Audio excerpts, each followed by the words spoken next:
అందరికీ నమస్కారం. ఈ కార్యక్రమానికి రావడానికి ముఖ్యమైన కారణం ప్రభు గారు. నిజంగా చాలా కృతజ్ఞతలు మీకు ఫర్ రీజన్స్. అంటే మాలో మేము కలుసుకుని బోస్ గారు చెప్పినట్టు మేమందరం ఇలా కలుసుకోవడం మీ వల్ల సాధ్యపడింది.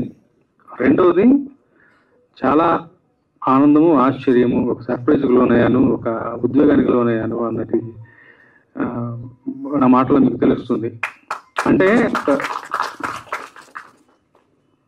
విభిన్నమైనటువంటి కంటెంట్ ఉన్న సినిమాలు కావాలంటే మనం పక్క రాష్ట్రాల వైపు చూడటము, మలయాళం సినిమాలను, తమిళం సినిమాలను, మరాఠీ సినిమాలను అనుకునే ఒక నేపథ్యం నుంచి ప్రయాణిస్తూ రకరకాలైనటువంటి కాల పరిణామాలకు లోబడి వాళ్ళ రోజు ఇక్కడ నుంచున్నాము. నిన్న దాకా రేవో అనే సినిమా నాకు తెలియదు, బట్ వాళ్ళు చూసి రేవో అనే సినిమా గొప్ప నమ్మకం కలిగింది. ఇందులో పనిచేసిన ఆర్టిస్టుల మీద అయితేనేమి, టెక్నికల్ టీం మీద అయితేనేమి ఒక భవిష్యత్ పైన ఒక భరోసా కలిగించే ఒక టాలెంట్ పుష్కలంగా ఇక్కడ ఉందని ఒక నమ్మకం కలిగింది. నేను చాలా చిన్నవాడిని మాట అనడానికి, బట్ ఒక మీలో ఒకటిగా, ఒక సామాన్య ప్రేక్షకుడిగా, ఒక సినిమా ప్రేమికుడిగా రేపటి తరం వైపు ఒక భవిష్యత్ పైన ఒక ఆశ, భరోసా కలిగేలాంటి ఒక మంచి నమ్మకాన్ని ఇచ్చింది ఈ అరగంట సేపు పాటలు ప్రదర్శన. ఇది దమ్ అంటే నిన్న మొన్నటి వరకు ఏమీ చప్పుడు లేదు, మీడియా తన చేతుల్లో ఉన్న ఏం చప్పుడు లేదు. ఇవాళ కూర్చోబెట్టి రండి, మేము చేసిన మా తయారీ ఇది, మా ప్రోడక్ట్ ఇది అని చెప్పేసి దమ్ముగా 4 పాటలు ప్రజెంట్ చేయడం అంటే మామూలు విషయం కాదు.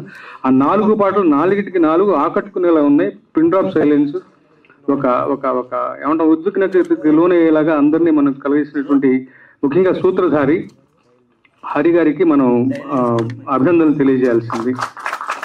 తర్వాత అతను ఎంత టాలెంట్ అయినప్పటికీ ఇలాంటి ఒక వ్యవహార నిర్వహణగా దాన్ని సమకూర్చి అతన్ని చేసినటువంటి నిర్మాతలు, తర్వాత రాంబాబు గారు, మన ప్రభు గారు, వాళ్ళకి కూడా ముఖ్యంగా కృతజ్ఞతలు చెప్పుకోవాలి, వాళ్ళకి అభినందనలు తెలియజేయాలి.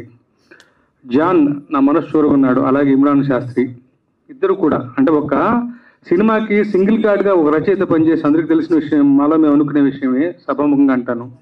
ఒక సినిమా కథకి లోబడి ఒక సింగిల్ కార్డ్గా ఒక్క రచయిత పనిచేస్తే ఆ అవుట్పుట్ ఎలా ఉంటుందన్నది మరొకసారి ఇక్కడ మనకి తేటతెల్లమైంది.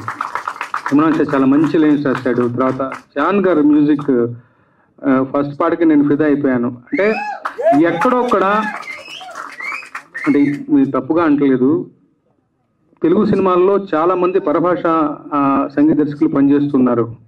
వాటికొస్తే ఈ సినిమా కూడా రేపటి సంగీతం కేరళ అబ్బాయి అనుకుంటాను.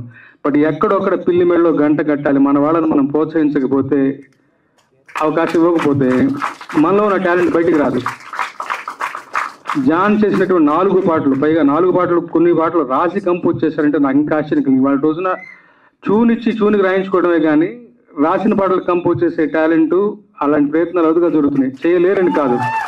సో కొన్ని పాటలు అలా కూడా చేశారు. అలా చేస్తూ కూడా ఆకట్టుకునే స్థాయిలో ఆ పాటలు ఉన్నాయి అంటే, ఆ తర్వాత రకరకాల ఇమోషన్లు.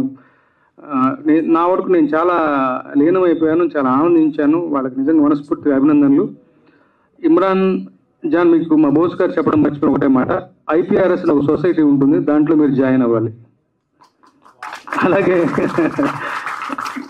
నిజంగా ఈ చిత్ర యూనిట్కి మనస్ఫూర్తిగా కృతజ్ఞతలు తెలియజేస్తూ మంచిగా ఏమంటాం రేవెట్టాలి అని చెప్పి బాక్సాఫీస్ దగ్గర ఆశిస్తూ మంచి విజయం దక్కాలి. ఇలాంటి ప్రయత్నం చిన్న లోపాలు ఉన్నా కానీ పెద్ద మనసు క్షమించి ఇలాంటి మరిన్ని ప్రయత్నాలు జరిగేలాగా మన ప్రేక్షకులు ఇలాంటి సినిమాలని ప్రోత్సహించాలని ఆశిస్తూ సెలవు తీసుకుంటాను. Thank you so much.